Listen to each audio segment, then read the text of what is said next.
Assalamualaikum warahmatullahi wabarakatuh. Bertemu lagi dengan Ibrani Channel, terdepan mengabarkan, objektif memberikan pendapat. Baru-baru ini dan baru saja kita diramaikan dengan statement Bapak Presiden kita, Bapak Joko Widodo, tentang boleh tidak Presiden melakukan kampanye. Dalam hal ini kita sebagai orang hukum berbicara tentang hukum. Apa yang dimaksud dengan hukum? Hans Kelsen mengatakan, dikatakan hukum adalah hukum positif. Jadi, yang dimaksud dengan hukum positif adalah hukum yang berlaku. Jadi supaya tidak terjadi fitnah, supaya tidak terjadi pemahaman yang keliru dalam masyarakat, izinkan Ibrani Dato' Radityanso menyampaikan pandangan tentang sejauh mana aturan hukum yang mengatur tentang kampanye. Aturan hukum yang mengatur kampanye itu diatur oleh Undang-Undang Dasar, kemudian dalam pelaksananya diatur oleh Undang-Undang Pemilu, dalam pelaksananya berikutnya diatur oleh peraturan KPU sebagai pelaksana.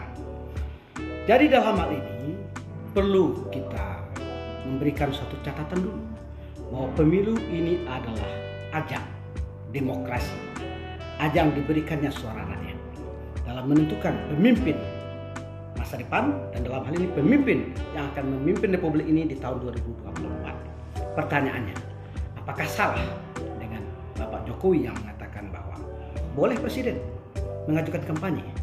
Kita lihat aturannya. Aturannya kita baca di dalam pasal 280 ayat 2. Ternyata betul di sini tidak ada larangan untuk Presiden. Malah di bagian 281 jelas disebutkan bahwa kampanye pemilu yang mengikut sertakan Presiden, Wakil Presiden, Menteri, dan seterusnya itu harus memenuhi ketentuan. Di antaranya tidak menggunakan fasilitas negara dan sebagainya. Artinya apa? Ini undang-undang pemilu memperbolehkan. Jadi tidak salah dengan Bapak Presiden Jokowi.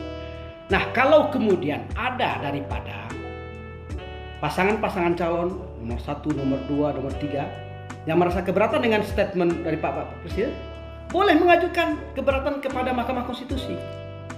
Ya, kaitan dengan undang-undang ini. Kalau memang itu dianggap tidak adil, ada sarana. Tetapi jangan dipaksa orang untuk memaksakan diri sesuai dengan pendapat kita.